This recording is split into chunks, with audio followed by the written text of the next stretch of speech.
నమస్తే, welcome to our channel. నేను సిరి. జగన్మోహన్ రెడ్డి గారు ఎడ్డమంటే తెడ్డమంటున్న పరిస్థితులు, తనకు అంటే కొంచెం అవకాశవాదిగా అనిపిస్తున్న వైనం, ఏదైతే తను అవునంటాడు మళ్ళీ అదే కాదన్న వైనం. అసలు ఏంటి జగన్మోహన్ రెడ్డికి ఏం కావాలి? గతంలో చంద్రబాబు నాయుడు గారిని ఏదైతే అన్నారో మళ్ళీ ఇప్పుడు అదే కాదు అని అంటున్నారు. అసలు ఏం జరుగుతుంది? సో ఈ అంశాన్ని మనకు వివరించడానికి మనతో పాటు ఉన్నారు ప్రముఖ సీనియర్ జర్నలిస్ట్ డాక్టర్ దుర్గవడ్లమణి గారు. నమస్కారం. నమస్తే అండి. మనం ఇప్పుడు చూస్తుంటే అసలు జగన్ పరిస్థితి ఏంటంటారు? ఆయన మాటలకు అసలు అర్థాలను ఎలా చూడాలంటారు?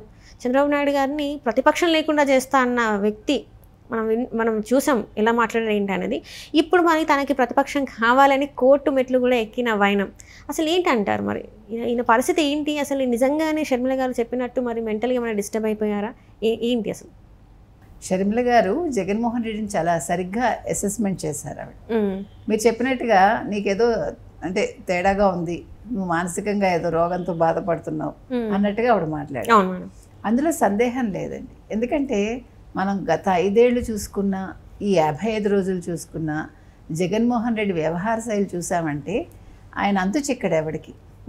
అంటే ఆయన ఎక్స్ప్రెషన్స్ కావచ్చు, ఆయన మాట్లాడే విధానం కావచ్చు, ఆయన అంటే ఎదుర్కోలేని విధం, ఇప్పుడు ఒక ప్రెస్ని ఎదుర్కోలేని విధం, ఇవన్నీ కూడా చాలా అంటే ఆశ్చర్యంగా ఉంటాయి, ఆలోచింపజేసేవిగా ఉంటాయి. ఏంటి ఈయనకి ఏదైనా ప్రాబ్లం ఉందా అని అనిపిస్తాయి.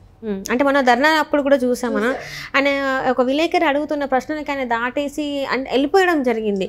రషీద్ దగ్గర అప్పుడు కూడా ప్రెస్ మీట్లో ఆయన అలానే మాట్లాడి ఏ క్వశ్చన్ అడిగినా కూడా తన దగ్గర సరైన ఆన్సర్ లేదు, అండ్ చెప్పలేకపోతున్నారు. ఎందుకంటారు ఇదంతా? అదే మొన్నది కూడా చూసారు మీరు అన్నట్టుగా.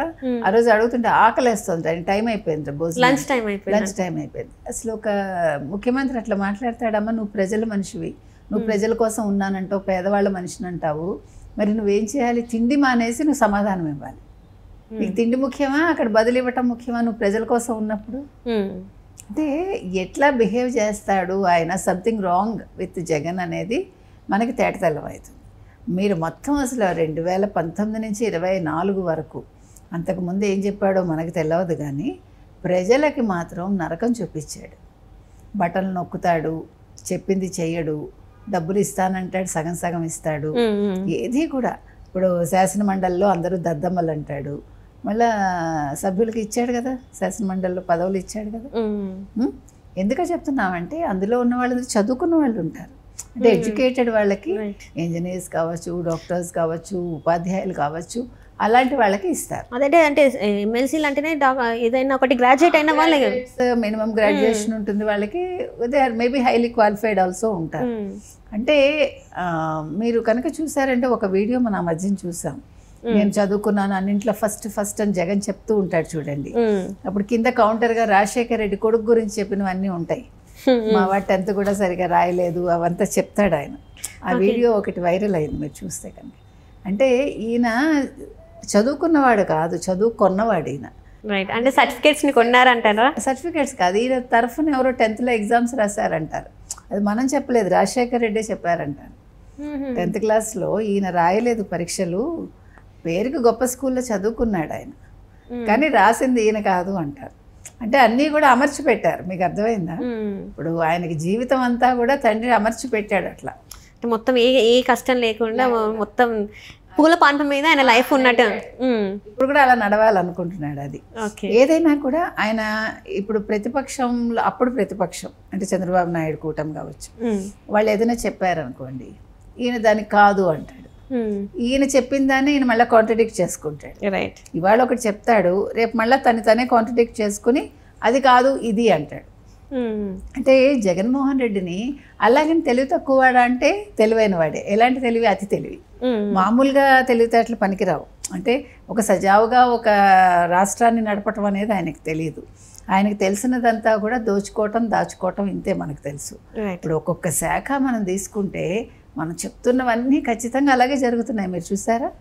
మన ఎలక్షన్స్ ముందు ఏం చెప్పామో ఈరోజు ఒక్కొక్క శాఖలో అలాగే అవినీతి బయటపడుతుంది. అలాగే ఫైల్స్ దగ్ధం చేసేసారు. మన ముందే ఏదైతే మనం యాంటిసిపేట్ చేసామో అవన్నీ కూడా ఈరోజు జరుగుతున్నాయి. అంటే మన జగన్మోహన్ రెడ్డిని కరెక్ట్గా మనం అంచనా వేయగలిగాం, అతని యాటిట్యూడ్ని. అతనికి భరించలేడు, తన్ని మించి ఎవడున్నా భరించలేడు, తనకంటే తెలివైన వాడున్నా భరించలేడు, తనకంటే ఎవరైనా బాగా చేస్తున్నా భరించలేదు. మీరు గమనిస్తే తండ్రి పేరు ఎప్పుడు తీయడు. ఈవెన్ మీరు సాక్షి ఛానల్ కలర్స్ చూసుకోండి, ఎలక్షన్ ముందు ఏం చేశాడు ఆయన, ఎక్కడ పొరపాటు పడ్డాడంటే వై నాట్ 175 అన్నాడు ఒక రిపోర్టర్తో కూడా ఇంటర్వ్యూలో. అనే ముందు అనుకుంటా ఆ కలర్స్ మార్చాడు సాక్షిలో. అంటే ఏంటి, ఇంకా తండ్రి అవసరం లేదు, అంటే రాజశేఖర రెడ్డి బొమ్మ అవసరంలా, ఆ పసుపు రంగు ఆయనకి పడదు, పసుపు రంగు మీదే కదా చెల్లెల్ని అన్నాడు. సో సాక్షిలో పసుపు రంగు భరించలేడు, సో రంగులు తీసేశాడు, తన బ్లూ రంగులే పెట్టుకున్నాడు. రాజశేఖర రెడ్డి గారి ఫోటోని కూడా తీసేసి మళ్ళీ పెట్టారు. మళ్ళీ లేదు, ఇప్పుడు లేదు, ఇప్పుడు మళ్ళీ లేదు, మళ్ళీ తీసేశారు. అంటే అవసరానికి పెట్టుకుంటాడు. అంటే తను ఎప్పుడైతే ఓడిపోతాను అనుకుంటాడో అప్పుడు తండ్రినో చెల్లెలనో అమ్మనో తెచ్చుకుంటాడు అనమాట. అంటే సింహం సింగిల్గా వస్తుందంటాడు చూడండి, ఈ సింహం ఎప్పుడు సింగిల్గా రాదు, సింహం సింగిల్గా రాదు, వెనకాల వేరే వాళ్ళు అమర్చి పెడితే ఈయన అట్లా సింహంలో నడుచుకుంటూ వద్దాం అనుకుంటాడు, అది జరిగేది. కాబట్టి అంటే ఎందుకు చెప్తున్నానంటే తండ్రి ఫోటో చూసుకుని భరించలేడు, చంద్రబాబు నాయుడు గారి పేరు చెప్తే భరించలేడు. ఎందుకంటే చంద్రబాబు నాయుడు గారిని అరెస్ట్ చేసినప్పుడు మీకు తెలుసు, మొత్తము హైదరాబాద్లో ఉండే ఐటీ వాళ్ళందరూ ధర్నా చేసి వచ్చి అక్కడ ఆయనకి సపోర్ట్ చేసి అన్నీ చేశారు. చేసినప్పుడు ఇప్పుడు ఆయనకి అదే, ఇప్పుడు హైటెక్ సిటీ అంటే చంద్రబాబు గుర్తుకొస్తాడు ఆయనకి. అంటే తట్టుకోలేడు మనిషి, బేసిక్గా అసహనం అనమాట. అందుకని ఎలాగ అనగదొక్కాలి అని చూస్తాడు ప్రతి వాళ్ళని. ఇప్పుడు డబ్బు ఒక్కటే కాదు కదమ్మా, డబ్బుతోటి ఏది కొనలేవు నువ్వు, కొంటాం మనం డబ్బుతోటి, అవసరాలకు ఏం కావాలో అవి కొనుక్కోగలం, కానీ ప్రతి మనిషిని మీరు కొనలేరు కదా. తను ఏమనుకున్నాడు, నేను 175 వచ్చేస్తాయి, నేను బట్టలు నొక్కేశాను, నేను డబ్బులు ఇచ్చేసాను అనుకున్నాడు. కానీ ప్రజలు నిజాలు గుర్తించారు, ప్రజలకి కావాల్సింది డబ్బు ఒకటి కాదు అనేది ఆయన గుర్తించుకోవాలి. నేను పని చేయలేదు, నేను సరైన నాయకుడిగా ప్రూవ్ చేసుకోలేదు అనేది ఆయనకి అంతుబట్టల. ఆ చుట్టూ ఉండేవాళ్ళు కూడా అట్లాగే చేశారు, మనం అవన్నీ కూడా చెప్పుకున్నాం మనం. కాబట్టి ఈరోజు అంటే అతనికి నిజంగానే ఒక యాటిట్యూడ్ ప్రాబ్లం ఉంది, నిజంగానే మానసిక దౌర్బల్యం అంటారు, అది ఉంది అతనికి. అతన్ని డాక్టర్కి, సరైన డాక్టర్కి చూపించాలి. ఇప్పుడు మీరు ఒకే పందాలో ఇలాగే ఆలోచించి ఇలాగే అన్నీ ఉండాలనుకుంటే ఎట్లా కుదురుతుందమ్మా? నువ్వు ప్రజల మనిషి అనుకున్నప్పుడు అది కుదరదు. ఇప్పుడు నీకు పరదాలు కట్టాలి, నీ పరదాలకి ఎన్ని కోట్లు ఖర్చు అయిందా 5 ఏళ్లలో కదా. నీకు నిన్న చూసాం రాళ్ల మీద బొమ్మలు ఏంటమ్మా, బొమ్మకి ఇచ్చే కదా కోట్లు, 700 కోట్లు. ఎవడి సొమ్ము? మనం చెప్పినట్టుగా అసలు వీళ్ళందరి దగ్గర వసూలు చేయాలి, దానికి ఒక చట్టం తీసుకురావాలి. ఎవడు డబ్బు తగలేస్తాడో వాళ్ళ సొంత ప్రయోజనాల కోసం అవన్నీ కూడా వాళ్ళ దగ్గర వసూలు చేయాలి. ఇప్పుడు చంద్రబాబు నాయుడు గారిని తీసుకోండి, ఓడిపోయారు 2019లో. ఆయన ఓడిపోయినా కూడా ఆయన అసెంబ్లీకి వచ్చారు, ధైర్యంగా నిలబడ్డారు. సరే, ఒక రీజన్, ఒక కారణం అక్కడ ఏదో జరిగింది కాబట్టి ఆయన అసెంబ్లీకి రాలేదు తప్ప, అదర్వైజ్ ఆయన ధైర్యంగా తనకుండే 23 మందో 20 మందితోటో వచ్చారు కదా. ఇప్పుడు ఈ రోజు నువ్వు కోర్టుకు వెళ్ళావు, నీకేంటి ప్రతిపక్ష హోదా కావాలని, నీకు ఎందుకు ఇస్తారు?